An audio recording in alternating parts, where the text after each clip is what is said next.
জানিয়ে দিব হাতে থাকা সর্বশেষ আপডেট বাংলা সংবাদ। প্রথমেই সংবাদ শিরোনাম। আমাদের প্রত্যেকের হৃদয়ে একটা করে ফিলিস্তিন, বলেছেন আজহারি।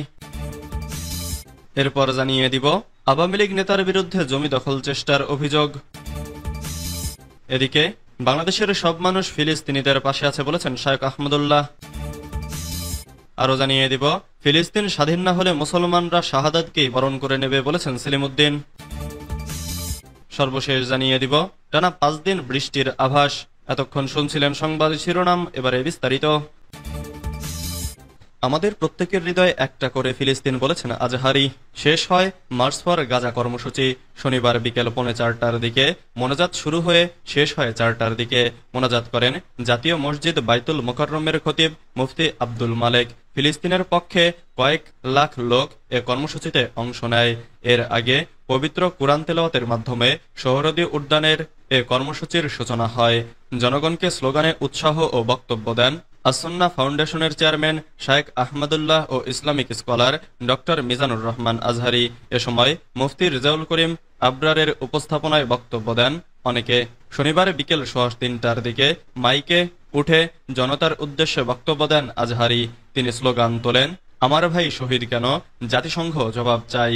তার এই স্লোগানে মুহূর্তেই মুখরিত হয়ে ওঠে গোটা সোহরাওয়ার্দী উদ্যান। আর স্লোগান তোলেন, ফিলিস্তিন ফিলিস্তিন, জিন্দাবাদ জিন্দাবাদ, আল কুদুস জিন্দাবাদ। আজহারি বলেন, এ গণসমুদ্র প্রমাণ করে আমাদের একজনের হৃদয়ে বাস করে এক একটা ফিলিস্তিন। তিনি আরো বলেন, মার্চ করতে গিয়ে লাথি গুতা সব খেয়েছি, তারপরও আজ বুঝেছি বাংলাদেশের মানুষ ফিলিস্তিন ও আল আকসার পক্ষে। এর আগে সকালে নিজের ফেসবুক পেজে এক স্ট্যাটাসে আজহারি লেখেন, আজকের মার্চ ফর গাজা নিছক কোনো পদযাত্রা নয়, এটি আমাদের এ অঞ্চলের মুসলিমদের ঐক্যের এক নতুন সেতুবন্ধ রচনা করবে ইনশাআল্লাহ। সামাজিক যোগাযোগ মাধ্যমে দেওয়া আরেক পোস্টে তিনি লেখেন, মজলুম গাজাবাসীর প্রতি সংহতি জানাতে এই মুহূর্তে আছি মার্চ ফর গাজার পথে। মানবতার এ মিছিলে আপনিও আসুন প্রিয়জনদের সঙ্গে নিয়ে। আওয়ামী লীগ নেতার বিরুদ্ধে জমি দখলের চেষ্টার অভিযোগ। পটুয়াখালীর 10 মিনায় মোহাম্মদ আলী হাওলাদার নামে এক আওয়ামী লীগ নেতার বিরুদ্ধে জমি দখল চেষ্টার অভিযোগ উঠেছে। ভুক্তভোগীর দাবি, জমি দখলের জন্য সেখানে থাকা অন্তত 30টি গাছ কেটে ফেলেছেন আওয়ামী লীগ নেতা আলী হাওলাদার। তবে অভিযোগ অস্বীকার করেছেন তিনি। জমি দখল চেষ্টার অভিযোগে শনিবার 10 মিনা থানায় লিখিত অভিযোগ দিয়েছেন ভুক্তভোগী নারী রুমিনা বেগম। অভিযুক্ত আলী হাওলাদার উপজেলার রানগোপালদি ইউনিয়নের 2 নম্বর ওয়ার্ডের বাসিন্দা। তিনি ওই ওয়ার্ডের আওয়ামী লীগের সহ সভাপতি পদে ছিলেন বলে জানা গেছে। উপজেলার রণগোপালদি ইউনিয়নের দক্ষিণ রণগোপালদি গ্রামের মৃত কাঞ্চন হাওলাদারের স্ত্রী রুনিয়া বেগম লিখিত অভিযোগে দাবি করেন, 15 বছর আগে 18 শতাংশ জমি কিনে ঘর নির্মাণ করেন তার পরিবার।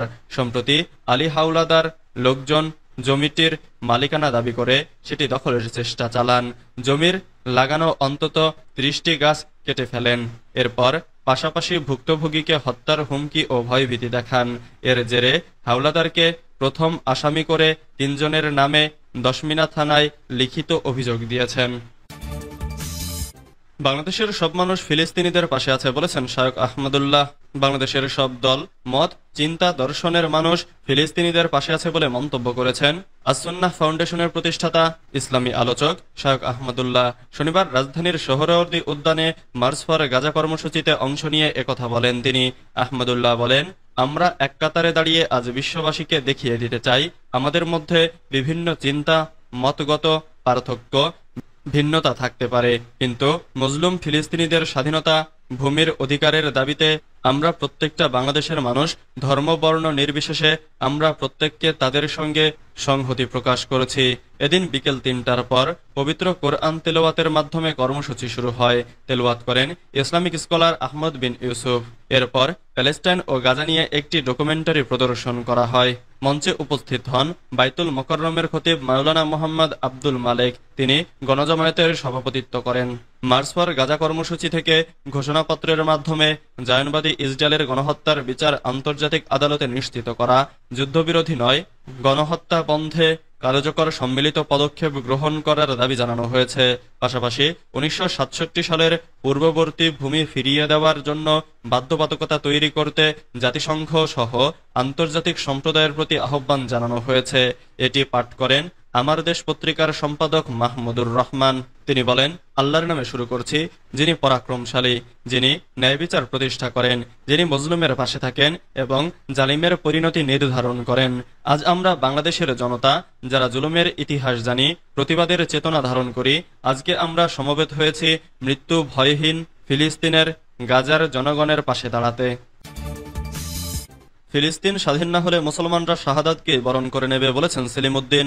আমরা গাজাকে মুক্ত ও ফিলিস্তিনকে স্বাধীন রাষ্ট্র হিসেবে প্রতিষ্ঠা করার আগ পর্যন্ত কোনোভাবেই থেমে যাব না। হয় আমরা ফিলিস্তিনকে স্বাধীন করব, নয়তো ফিলিস্তিনি শিশুদের মতো শাহাদাতকে হাসি মুখে বরণ করে নেব।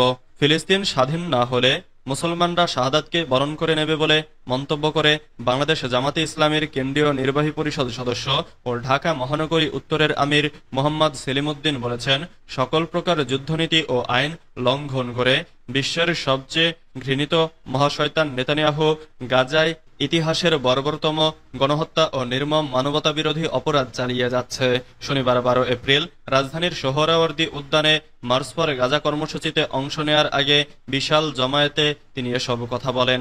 এ সময় সমাবেশে কেন্দ্রীয় কর্মপরিষদ সদস্য ও ঢাকা মহানগরী উত্তরের সেক্রেটারি ডক্টর মোহাম্মদ রেজাউল করিম, কেন্দ্রীয় মজলিসে শুরা সদস্য ও ঢাকা মহানগরী উত্তরের নায়েবে আমির ইঞ্জিনিয়ার গোলাম মোস্তফা, কেন্দ্রীয় মজলিসে শুরা সদস্য ও ঢাকা মহানগরী উত্তরের সহকারী সেক্রেটারি মাহফুজুর রহমান সহ আরও অনেকে উপস্থিত ছিলেন।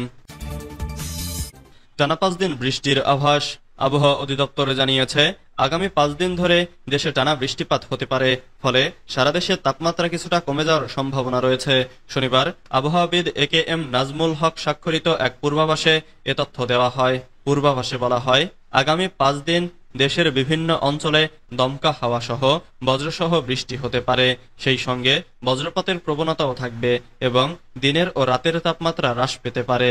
আবহাওয়া অধিদপ্তর এর তথ্য অনুযায়ী রোববার 13 এপ্রিল রংপুর, রাজশাহী, ময়মনসিংহ, ঢাকা, চট্টগ্রাম ও সিলেট বিভাগের 2-1 জায়গায় দমকা হাওয়া সহ বজ্রসহ বৃষ্টি হতে পারে। তাপমাত্রা সামান্য বৃদ্ধি পেতে পারে। রোববার 14 এপ্রিল রংপুর, রাজশাহী, ঢাকা, খুলনা, চট্টগ্রাম ও সিলেট বিভাগে একই ধরনের আবহাওয়ার পূর্বাভাস রয়েছে। তাপমাত্রা সামান্য কমে যেতে পারে। মঙ্গলবার 15 এপ্রিল প্রায় সব বিভাগ রংপুর, রাজশাহী, ঢাকা, ময়মনসিংহ, খুলনা, বরিশাল, চট্টগ্রাম ও সিলেটে দমকা হাওয়া সহ বজ্রসহ বৃষ্টি হতে পারে। তাপমাত্রা আবারও কিছুটা হ্রাস পেতে পারে।